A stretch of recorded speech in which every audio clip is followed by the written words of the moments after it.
नमस्कार विद्यार्थ्यांनो, काल आपण लिनियर आणि अँग्युलर मधल्या ज्या अॅनॉलॉजी बघितल्या, डिस्प्लेसमेंट इकडे अँग्युलर डिस्प्लेसमेंट थीटानं, इकडे linear velocity v, angular velocity ओमेगानं, linear acceleration a, angular acceleration अल्फानं आपण बघितलं. पण त्याच्या पुढचा जो पॉइंट आहे तो आपण जसा लिनियर मधला फोर्स, आता बघा ड्रायव्हरने एकदम गाडीचा ब्रेक मारला तर माणसं पुढे झुकतात, किंवा ड्रायव्हरने एकदम गाडी ऍक्सेलरेट केली तर माणसं मागे झुकतात. म्हणजे हा फोर्स जो आहे तो हा लिनियर मधला फोर्स आहे. म्हणजे एक तर पुढे झुकतात किंवा मागे झुकतात.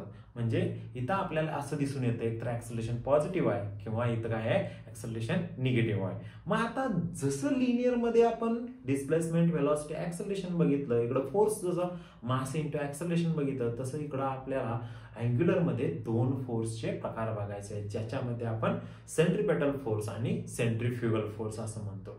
आता बघा हा डिफरन्स कशा पद्धतीने बोर्डला विचारला जातो, तर हा जर डिफरन्स विचारला तर तो 2 मार्काला विचारला जातो, आणि जर तो सिंगल पॉइंट विचारला म्हणजे explain the term centripetal force, तर हा सुद्धा क्वेश्चन 2 मार्काला विचारला जातो. पण याच्यामध्ये मांडायचे मुद्दे कसे हे आपण आता या व्हिडिओमध्ये पाहणार आहोत. चला तर आपण सुरू करू. पहिला जो पॉइंट आहे तो कोणता? Centripetal force. म्हणजेच इथं सेंट्रिपेटल फोर्स आणि दुसऱ्या साईडला आपण लिहूया सेंट्रिफ्युगल. आता याच्यामध्ये एक लक्षात येते की जेव्हा आपण सेंट्रिफ्युगल हा शब्द बोलणार आहे तेव्हा आपल्या तोंडातून हवा बाहेर निघणार आहे. म्हणजे ह्याची जी मोशन असणार आहे सेंटर पासून अवे असणार आहे, आणि त्याच्या उलट आपण असं लक्षात ठेवणार आहे सेंट्रिपेटल हा टुवर्ड्स द, म्हणजे बरोबर सेंटरच्या दिशेनं असणार आहे. मग आता हे कशा पद्धतीनं आहे तर बघा, समजा आपण एक सर्क्युलर मोशन घेतली. या सर्क्युलर मोशन मध्ये एक पार्टिकल समजा एखाद्या सर्कमफरन्स भोवती फिरत आहे, म्हणजेच ह्याचा सेंटर हा इथं असणार आहे. समजा तो अँटी क्लॉकवाईज मध्ये फिरत आहे, म्हणजेच हा पार्टिकल परफॉर्मिंग सर्क्युलर मोशन. मी याच्यासाठी एक शॉर्ट फॉर्म लिहितोय PPCM, म्हणजेच particle performing circular motion along the circumference of circle. But कुठं जो फोर्स ऍक्ट होणार आहे अलॉंग द रेडियस ऍक्ट होणार आहे, आणि हा कुठं असणार आहे toward the centre of circle. म्हणजेच हा आपण थोडक्यात आपण FCP सेंट्रिपेटल फोर्स आला. आता ह्याला मॅग्निट्यूड ऍज वेल एज डायरेक्शन आहे, म्हणून आपण याच्या डोक्यावर बार देणार आहे. सेंट्रिपेटल फोर्स हा आपण CP या शॉर्ट फॉर्म दाखवू. मग जर हा सेंटरच्या दिशेने असेल तर सेंट्रिफ्युगल नावातच सांगितलं की आपण हा away from the centre of circle असणार आहे. मग पण इथं आपण ट्रिक लावणार आहे. समजा हा पार्टिकल आहे, हा अँटी क्लॉकवाईज मध्ये रोटेट होत असताना आपण काय करणार आहे तर त्याच्यावर जो फोर्स ऍक्ट होणार आहे तो away from centre of circle होणार आहे. म्हणजेच आपण along the centre of circle, म्हणजेच हा along the centre of along the radius, आणि तो away from the centre of circle, म्हणजेच हा आपण FCF हा सेंट्रिफ्युगल फोर्स या नोटेशन दाखवणार आहे. मग आता 2 मार्काला जर डिफरन्स विचारला तर तुम्ही याच्यामधली एक डेफिनेशन आणि याच्यामधली एक डेफिनेशन, हा डिफरन्सला 1 मार्क मिळून जाईल, हाफ याचा. म्हणजेच कसं बघा, पार्टिकल परफॉर्मिंग सर्क्युलर मोशन ह्याच्यामध्ये काय ऍक्ट होतोय तर फोर्स ऍक्ट होतोय. फोर्स ऍक्टिंग ऑन, बघा, force acting on particle performing circular motion along the radius. कसा आहे बघा, तर अलॉंग द रेडियस, हा रेडियसच्या अलॉंग आहे, पण towards the centre of circle. सगळ्यात महत्वाचा शब्द काय आहे यामधला? Towards, TOWARDS.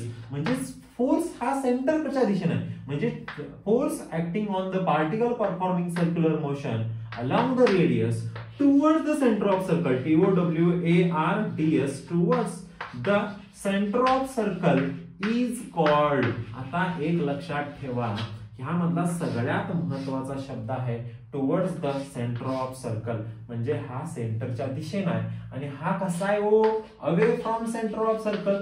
म्हणजेच हा दोघांमधला डिफरन्स आपल्याला जर लक्षात ठेवायचा असेल तर तो डेफिनेशनच्या रूपात लक्षात ठेवू शकतो. म्हणजे पहिल्या जर आपल्याला सेंट्रिपेटल फोर्सची डेफिनेशन लिहायची असेल, force acting on particle performing circular motion along the radius towards the centre of circle is called as what is this centripetal force. आणि ह्याच्या बाबतीत करायचं असेल तर हे सगळं बाकीचं सेम असेल. म्हणजे काय, force acting on the particle performing circular motion, PPCM stands for particle performing circular motion along the radius. पण हे टुवर्ड्सच्या ऐवजी आपल्याला काय लिहावं लागेल, away from centre of circle. म्हणजेच आणि पुढे बाकीचं आहे सर्व तसंच, आणि म्हणजेच काय, away from centre of circle is called centrifugal force. आता हा झाला डेफिनेशनचा फायदा. जो डिफरन्स मध्ये इथं टुवर्ड्स आहे, इथं अवे या शब्दाला आपल्याला जर डिफरन्स विचारला तर ह्यामध्ये ह्या टुवर्ड्स आणि अवे या शब्दाला आपल्याला म्हणजे थोडक्यात हाफ मार्क्स मिळून जाणार आहे.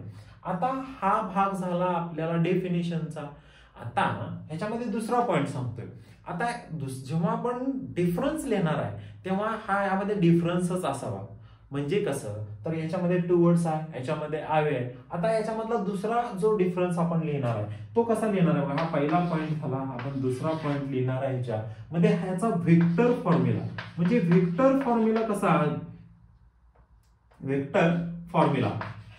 आता हा वेक्टर फॉर्म्युला कशा पद्धतीने आहे बघा, FCP bar is equal to हा जो आहे तो mr ओमेगा स्क्वेअर, तो तुमचा मायनस घ्यायचा आहे, mr बार ओमेगाचा स्क्वेअर. आणि इकडे जर तुम्हाला याचा वेक्टर फॉर्म्युला लिहायचा असेल कुणाचा, सेंट्रिफ्युगलचा, F दुसरा पॉइंट लिहितोय, CF चा बार इज इक्वल टू मायनसच्या ऐवजी आपल्याला काय लिहावं लागणार आहे, प्लस mr ओमेगाचा स्क्वेअर. ही वेक्टर क्वांटिटी आहे म्हणून r बार पण काय आलं, vector away from the centre of circle.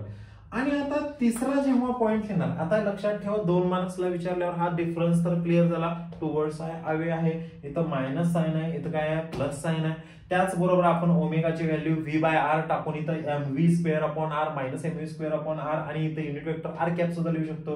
किंवा इथं आपण मायनसच्या ऐवजी आपण काय करणार आहे, प्लस करणार आहे. मग आता जेव्हा सेपरेट क्वेश्चन विचारला जाणार आहे सेंट्रिपेटल फोर्सचा, तेव्हा आपण त्याचा स्केलर फॉर्म्युला पण लिहिणार आहे. हा जो स्केलर फॉर्म्युला आला तो फक्त मायनस काढून टाकायचा आहे. म्हणजे FCP सेंट्रिपेटल फोर्स हा काय येणार आहे, mr ओमेगाचा स्क्वेअर, किंवा आपण याला mv स्क्वेअर अपॉन r असं नोटेशन देणार आहोत.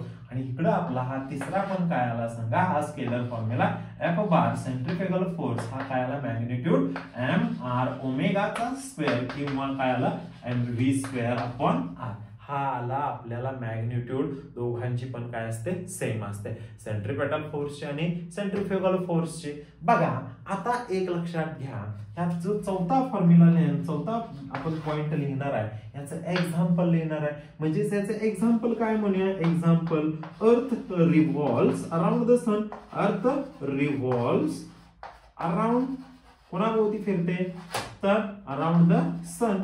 आणि ह्याच्यामध्ये कोणता फोर्स बॅलन्स करतो या सेंट्रिपेटल फोर्सला, तर ग्रॅव्हिटेशनल फोर्स बॅलन्स करतो. आणि ह्याच्यामध्ये जे आपण एक्झाम्पल जे देणार आहे ते आपल्याला सेंट्रिफ्यूज मशीन. जर तुम्ही फॅट काढायच्या 10 वर्षापूर्वी पाठीमागं आपल्याकडे दुधाचं जेव्हा फॅट काढत होतो तेव्हा एका सर्क्युलर आपल्याला एक चाक होतं आणि त्याच्यामध्ये आपण ऍसिड किंवा त्याच्यामध्ये सॅम्पल आपण ओतून ते आपण रोटेशन करण्यासाठी ठेवत होतो. किंवा आपलं साधं एक्झाम्पल घ्या की आपलं वॉशिंग मशीन आहे, हे वॉशिंग मशीन सुद्धा आपलं कशावर काम करतं, सेंट्रिफ्यूज मशीन. म्हणजेच इथं आपण लिहूया सेंट्रिफ्यूज एक्झाम्पलच आहे कोणतं, सेंट्रिफ्यूज मशीन किंवा वॉशिंग मशीन. हे वॉशिंग मशीन हे जे आहे कशावर काम करतं, तर सेंट्रिफ्युगल फोर्सच्या प्रिन्सिपलवर.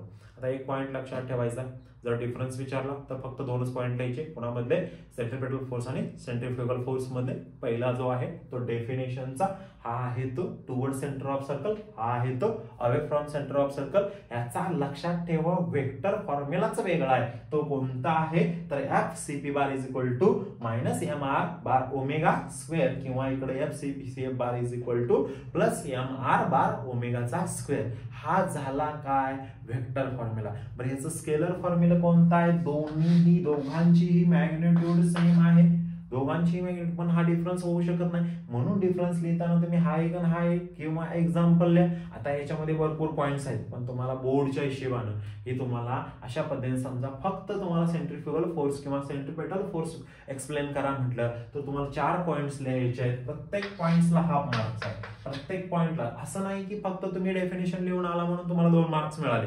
तर तुम्ही प्रत्येक पॉइंट हाफ मार्क्सला definition half marks, vector formula half marks, scalar formula half marks आणि जो एक्झाम्पल आहे ते हाफ मार्क्स, अशा पद्धतीनं. मग आता एक क्विक रिव्हिजन करूया. चला तर आता आपण काय डिस्कस केलं, सेंट्रिपेटल फोर्स आणि सेंट्रिफ्युगल फोर्स. यामध्ये आपण काय बघितलं तर हा एक डिफरन्स बघितला आणि याच्यामध्ये कॉमन काय आहे ते बघितलं.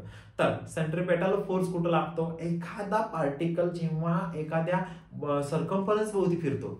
साधे एक्झाम्पल घ्या, इलेक्ट्रॉन न्यूक्लियस भोवती फिरतो. तर इलेक्ट्रॉन हा न्यूक्लियस भोवती फिरत असताना इलेक्ट्रॉनवर निगेटिव्ह चार्ज आहे, न्यूक्लियसवर काय आहे, पॉझिटिव्ह चार्ज आहे. पॉझिटिव्ह आणि निगेटिव्ह चार्ज मध्ये जे अट्रॅक्शन असतं त्याला आपण इलेक्ट्रोस्टॅटिक फोर्स ऑफ अट्रॅक्शन म्हणतो. आणि हाच बॅलन्स कोण करतं तर सेंट्रिपेटल फोर्स बॅलन्स करतो. म्हणजेच इथं आपल्याला माहित आहे इलेक्ट्रोस्टॅटिक फोर्स काय असतो, 1/4πε0 Q1 Q2. म्हणजेच आता इथे इलेक्ट्रॉन घ्या पाहिजे, म्हणजे ई चा स्क्वेअर अपॉन काय झालं R is equal to centripetal force म्हणजे mv square upon R.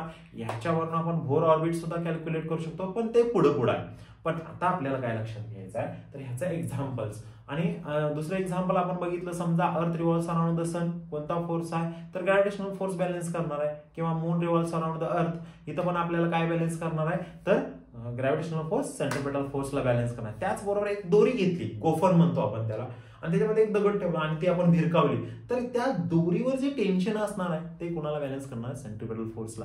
A stone is tied at one end of the string and whirled in vertical circle.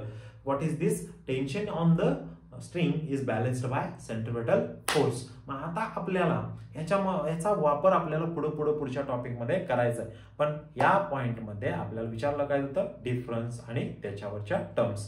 Okay, तर मला वाटतं तुम्हाला ह्या गोष्टी सर्व समजल्या असतील. याच्या अगोदरच्या अँग्युलर डिस्प्लेसमेंट असो, अँग्युलर व्हेलॉसिटी असो किंवा अँग्युलर ऍक्सिलरेशन असो, यामधली जी अनालॉजी आहे ती बघायची असेल तर याच्या अगोदरचं तुम्ही लेक्चर अवश्य बघा. Okay, thank you.